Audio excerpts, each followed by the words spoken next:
Breaking news చూస్తున్నాం. ఇటు China America మధ్య మరోసారి హైటెన్షన్ వాతావరణం నెలకొంది. చైనా నేషనల్ టైమ్ సెంటర్పై అమెరికా సైబర్ దాడులను చేస్తున్నట్టు వెల్లడించింది. అమెరికాపై ఆరోపణలు చేసిన చైనాకు చెందిన మినిస్ట్రీ ఆఫ్ స్టేట్ సెక్యూరిటీ సంచలనమైన స్టేట్మెంట్స్ ఇస్తుంది. ఇటు సౌత్ చైనా మార్నింగ్ పోస్ట్ అని చెప్పేసి ఒక పత్రిక ఉంది. ఆ పత్రిక కథనం ప్రకారం ఈ హ్యాకింగ్ వెనుక అమెరికా నేషనల్ సెక్యూరిటీ ఏజెన్సీ హస్తం ఉన్నట్టు చెప్తున్నారు. మార్చ్ 2022 నుంచి సైబర్ దాడి జరుగుతున్నట్టు ఆరోపిస్తున్నారు. మొత్తం మీద అయితే ఇటు నేషనల్ టైమ్ సెంటర్, ఆ సెంటర్లో ఉద్యోగులకు సంబంధించిన ఫోన్స్ అలాగే కంప్యూటర్స్ నుంచి కీలకమైన సమాచారాన్ని దొంగలించినట్లు వెల్లడించారు. ఇటు చైనా ఆరోపణలపై ఇప్పటిదాకా అమెరికా స్పందించలేదు. కానీ విదేశీకి సంబంధించిన ఫోన్లలో ఏదైతే మెసేజింగ్ యాప్స్ ఏవైతే ఉంటాయో ఆ యాప్స్లో ఉన్న బలహీనతలను ఆధారంగా చేసుకొని హ్యాకింగ్ చేసింది అమెరికా అని చెప్పేసి చెప్పుకొచ్చారు. చైనాలో షాంగ్సీ ప్రావిన్స్లో షియాన్ సిటీలో నేషనల్ టైమ్ సర్వీస్ సెంటర్ ఉంటుంది. ఆ నేషనల్ టైమ్ సర్వీస్ సెంటర్ చైనాకు సంబంధించిన కమ్యూనికేషన్స్, చైనాకు సంబంధించిన ఫైనాన్స్, అలాగే చైనాకు సంబంధించిన పవర్ ప్లాంట్స్, పవర్ గ్రిడ్స్, అలాగే ట్రాన్స్పోర్ట్, అలాగే మ్యాపింగ్ అండ్ డిఫెన్స్ రంగాలకు సంబంధించిన డేటా మొత్తం ఈ టైమ్ సెంటర్లోనే ఉంటుంది. ఇది ప్రభుత్వానికి సంబంధించిన ఒక సంస్థ. ఆ ప్రభుత్వానికి సంబంధించిన సంస్థకి వీళ్ళు హ్యాక్ చేయడానికి ప్రయత్నం చేశారు. కొంత కీలక ఇన్ఫర్మేషన్ కూడా అమెరికా తీసుకునే ప్రయత్నం చేసింది. 2022 నుంచి ఈ పని చేసుకుంటూ వస్తున్నారు. దీనికి సౌత్ మార్నింగ్ చైనా అని చెప్పేసి ఒక పత్రిక ఉంది. ఆ పత్రికలో కూడా దీనికి సంబంధించిన వివరాలన్నీ వెల్లడించారు. అమెరికా 2022 నుంచి చైనాపై సైబర్ దాడులను చేస్తుంది. దీనిగాను అమెరికా ఎటువంటి రిప్లై ఇవ్వలేదు, దీనికి స్పందించలేదు ప్రస్తుతానికైతే. కానీ దానికి ప్రూఫ్స్ కూడా ఉన్నాయని చెప్పేసి చైనా చెప్పుకొస్తుంది. దానికి అన్ని రకాల ఆధారాలు మాతో ఉన్నాయి. వాళ్ళు సైబర్ అటాక్ చేసినప్పుడు, ఈ సైబర్ దాడులు చేసినప్పుడు కొన్ని ట్రేసెస్ ఉంటాయి. ఎలాగైతే మనం బయట క్రైమ్ సీన్స్లో ఎలా అడుగుజాడలు కానీ దానికి ఇన్ఫర్మేషన్ ఎలా ఉంటుందో, అలాగే సైబర్ అటాక్స్, సైబర్ దాడులు చేసినప్పుడు కూడా దానికి కూడా ట్రేసెస్ ఉంటాయి. ఎలా చేశారు, ఏం చేశారు అన్నది కూడా ట్రేస్ చేసే అవకాశం ఉంటుంది. సో చైనా చెప్పుకొస్తుంది మా దగ్గర అయితే దానికి సరిపడా ఇన్ఫర్మేషన్ ఉంది, మా దగ్గర ప్రూఫ్స్ ఉన్నాయని చెప్పేసి చైనా చెప్పుకొస్తుంది. సో ఒక్కసారి చైనా వర్షన్ ఏంటనేది వినే ప్రయత్నం చేద్దాం. ఇటు బీజింగ్ ఏమంటుందంటే చాలా క్లియర్గా, we have forensic evidences links that intrusions back to long running operations. Forensic evidences ఆధారాలు ఉన్నాయి మా దగ్గర. గతంలో కూడా ఇలా సైబర్ దాడులను నిర్వహించే ప్రయత్నం చేశారు. దానికి సంబంధించిన ఈ ఏజెన్సీస్కి సంబంధించిన క్రెడెన్షియల్స్ని కూడా దొంగతనం చేసే ప్రయత్నం చేశారు అని చెప్పేసి చైనా ఆరోపిస్తుంది. బీజింగ్ నుంచి ఒక స్టేట్మెంట్ చాలా క్లియర్గా వచ్చింది. సో అలాగే మనం చూస్తే కనుక చైనీస్ అఫీషియల్స్ చెప్తున్నారు, ఇటు నేషనల్ సెక్యూరిటీకి ఇది ఒక పెద్ద థ్రెట్ అని చెప్తున్నారు. అమెరికా మమ్మల్ని దెబ్బతీయడానికి ఇలాంటి ప్రయత్నం చేస్తుంది. మా పవర్, కమ్యూనికేషన్స్, ఫైనాన్స్, అలాగే ట్రాన్స్పోర్ట్, అలాగే మ్యాపింగ్, అలాగే డిఫెన్స్కి సంబంధించిన ఇన్ఫర్మేషన్ని దొంగిలించాలని ఆయన, అలాగే చైనాకు సంబంధించిన ఆర్థిక పరిస్థితులను దెబ్బతీయాలని చెప్పేసి అమెరికా ప్రయత్నం చేస్తుంది. ఆ ప్రయత్నాల్లో భాగంగానే ఇలా మాపై సైబర్ దాడులు చేస్తుంది, ప్రభుత్వానికి సంబంధించిన సంస్థలపై దాడులు చేస్తుంది అని చెప్పేసి బీజింగ్ ఒక స్టేట్మెంట్ అయితే చాలా క్లియర్గా తీసుకొచ్చింది. సో మొత్తానికి China has called for international condemnation and demanded explanations and hinted at reciprocal measures over escalatory diplomatic responses if claims are substantiated.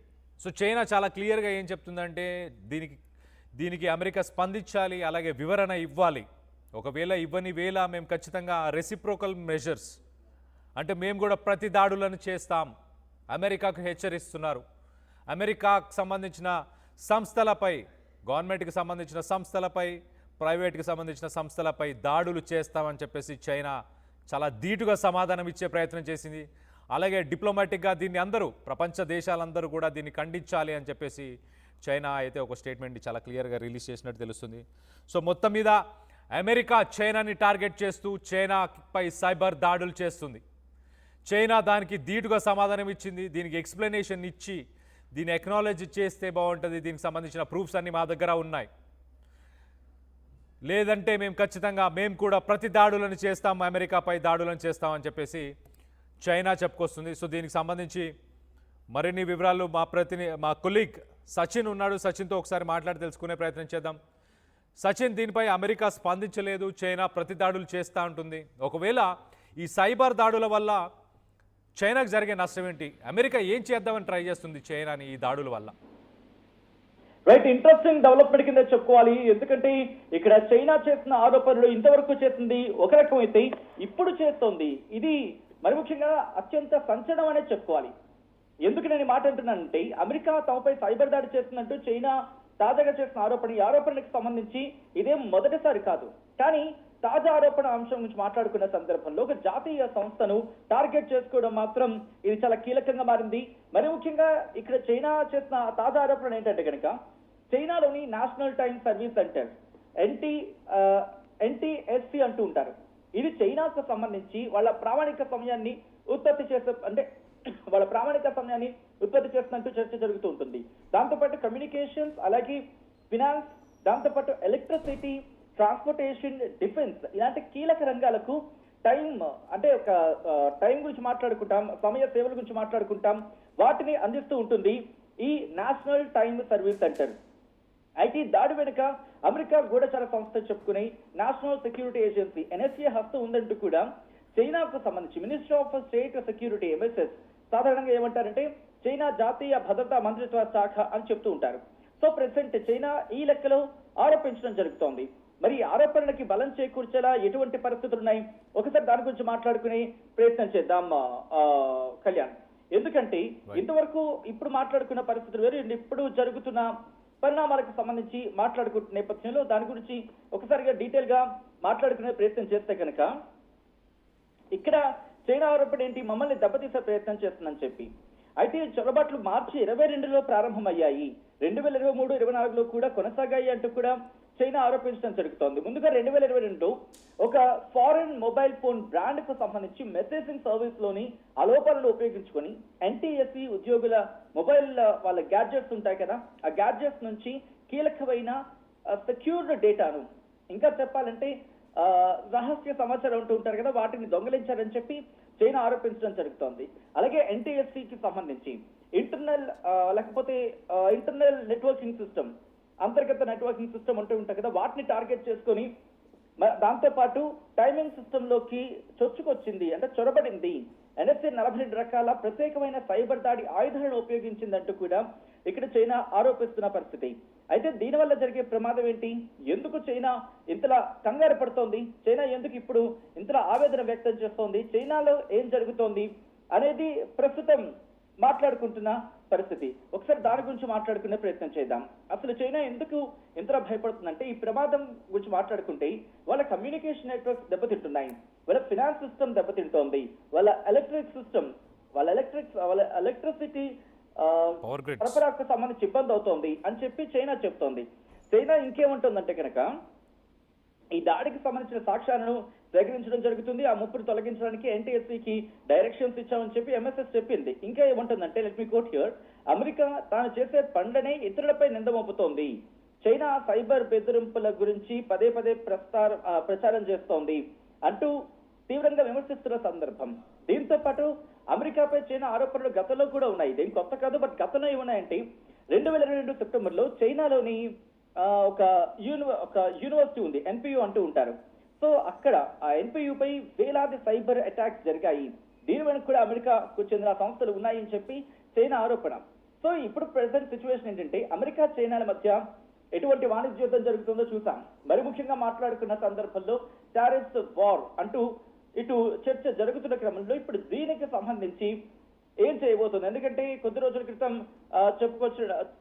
క్రితం మాట్లాడుకున్న సందర్భంలో అమెరికా చైనాల మధ్య మళ్ళీ ఎందుకో ఆ పొంతను కుదరటం లేదు, ట్రేడ్ వార్ కి సంబంధించి మళ్ళీ ముదిరే అవకాశం ఉంది, ఇటువంటి చర్చ జరుగుతుంటోంది. సో ఈ పరిణామ క్రమంలోని ఇప్పుడు చైనాకు సంబంధించి ఒకసారి మాట్లాడుకునే ప్రయత్నం చేసే క్రమంలో NTSCకి సంబంధించి బీజింగ్ స్టాండర్డ్ టైం అంటూ ఉంటారు దీన్ని. సో ఇది రూపొందించడం జరుగుతుంటుంది. అది దాంతోపాటు దేశవ్యాప్తంగా కమ్యూనికేషన్స్ కావచ్చు, పవర్ గ్రిడ్, ఇంట్రెస్టింగ్ గా దాంతోపాటు ఫైనాన్షియల్ సిస్టమ్స్ కి సంబంధించి వాటికి ఆ టైం ఇస్తూ ఉంటుంది కాబట్టి దాన్ని టార్గెట్ చేసే ప్రయత్నం చేస్తోంది. మమ్మల్ని ఎలాగైనా దెబ్బతీసే ఆలోచనలో అమెరికా ఉంది అనేది ఇక్కడ చైనా ప్రధానమైన ఆరోపణ. 2022లో ఒక విదేశీ smart phone brand messaging app లో కూడా సెక్యూరిటీ ఇష్యూస్ ని గుర్తించామని చెప్తోంది. 23-24లో ఒక 42 సైబర్ టూల్స్ ని మేము గుర్తించి ప్రత్యేకమైన 42 సైబర్ టూల్స్ ను ఉపయోగించి సిస్టమ్ లోకి చొచ్చుకొచ్చే ప్రయత్నం చేస్తుందంటే చెప్పుకొస్తోంది. హ్యాకింగ్ ద్వారా లాగిన్ డీటెయిల్స్ కావచ్చు, లేకపోతే ఇలా అంతర్గత టైమింగ్ సర్వర్ డేటా లాంటి సెన్సిటివ్ డేటాను దోచుకుంటోంది అనేది చైనా ఇక్కడ ప్రధానమైన ఆరోపణ. ఇక్కడ సాక్ష్యాలుగా ఏం మాట్లాడుతుందంటే ఇరిఫ్యూటబుల్ ఎవిడెన్స్ ఉందని చెప్పి ఇక్కడ చైనా చెప్తోంది. ప్రైవేట్ సర్వర్ రూటింగ్ కావచ్చు, వర్చువల్ సర్వర్ ట్రేసెస్ కావచ్చు, చెల్లుబాటు అయ్యే హ్యాకింగ్ సిగ్నేచర్స్ కావచ్చు, వీటిని తమ సైబర్ ఫోనిక్స్ నిపుణులు కనుగొన్నారంటూ కూడా ఇటు చైనా ప్రధానంగా ఆరోపించడం జరుగుతోంది. అయితే ఇంట్రెస్టింగ్ గా అమెరికా ఇంతవరకు కూడా ఎక్కడ రియాక్ట్ కాలేదు. అయితే వాషింగ్టన్ సంబంధించి తరచూ చైనా చర్యను సైబర్ స్పైయింగ్ లేకపోతే కౌంటర్ ఇంటెలిజెన్స్ నారేటివ్ గాను విమర్శిస్తూ వస్తున్న సందర్భం గతంలో కూడా. అయితే ఈ ఆరోపణల మీద చైనా అమెరికా మధ్య ఇప్పటికీ ఉన్న ట్రేడ్ వార్ కావచ్చు, టెక్ వార్ కావచ్చు, చిప్ వార్ కావచ్చు, రేర్ ఎర్త్స్ సంబంధించి వీటి విషయంలో కూడా ఎగుమతులు పరిమితులు కావచ్చు, అలాగే తైవాన్ ఉద్రిక్తులు కావచ్చు, ఇలా అనేక అంశాలు వీరిద్దరి మధ్య ఉన్నాయి. కాబట్టి ఇప్పుడు దీన్ని దేనికి ముడిపెడతారు అనేది చాలా ఇంట్రెస్టింగ్ మారుతున్న పరిస్థితి అని చెప్పుకోవాలి. బహుశా ఒకవేళ ఇదే కనుక అంటే సైబర్ అటాక్ సంబంధించి మాట్లాడుకుంటే కనుక అమెరికా ఎలా రియాక్ట్ అవుతుంది, ఆ తర్వాత పరిణామాలు ఎలా ఉండబోతుంది అనేది మాత్రం ఒక ఇంట్రెస్టింగ్ డిస్కషన్ దారితీసే అవకాశం ఉంది. Kalyan. Right Sachin, thanks for the latest update. మొత్తానికైతే ఇటు చైనాపై సైబర్ దాడులను చేస్తుంది అమెరికా. ఒక రకంగా అమెరికా చైనాకి భయపడుతుందని అనుకోవచ్చు. ఒక రకంగా అమెరికా చైనాని దెబ్బతీయడానికే ఇలాంటి ప్రయత్నాలు చేస్తుంది. ఆర్థికంగా తనపై ట్యాక్సెస్ విధించింది చైనాపై, కానీ అక్కడితో సరిపెట్టుకోలేదు. చైనాకి సంబంధించిన ఇన్ఫర్మేషన్ అలాగే చైనాని కంట్రోల్లోకి తీసుకోవాలి, ఎలాగైనా పవర్, కమ్యూనికేషన్, అలాగే ఫైనాన్స్, అలాగే ట్రాన్స్పోర్ట్, మ్యాపింగ్, డిఫెన్స్కి సంబంధించిన సమాచారాన్ని సేకరించి ఎక్కడెక్కడ చైనా ప్రభుత్వానికి సంబంధించిన రిసోర్సెస్, ఇన్ఫ్రాస్ట్రక్చర్ ఉన్నాయో వాటన్నిటిని కూడా స్తంభింపచేయగలిగే సామర్థ్యానికి వెళ్ళాలని అమెరికా ప్రయత్నిస్తున్నట్టు తెలుస్తుంది. దీనికైతే ప్రస్తుతానికి చైనా దీన్ని 2022 నుంచి గుర్తించి దానిపై దాడులకి ప్రతిదాడులు చేస్తామని చెప్పేసి శపథం చేస్తుంది. ఒక రకంగా చైనా అలాగే అమెరికాకు సంబంధించి సైబర్ వార్ మొదలైంది. మరి ఇది వార్గా కన్వర్ట్ అయ్యే ఛాన్సెస్ ఉందా లేదా అన్న దానిపై మీ అభిప్రాయాలను కింద కామెంట్ రూపంలో తెలియపరచండి.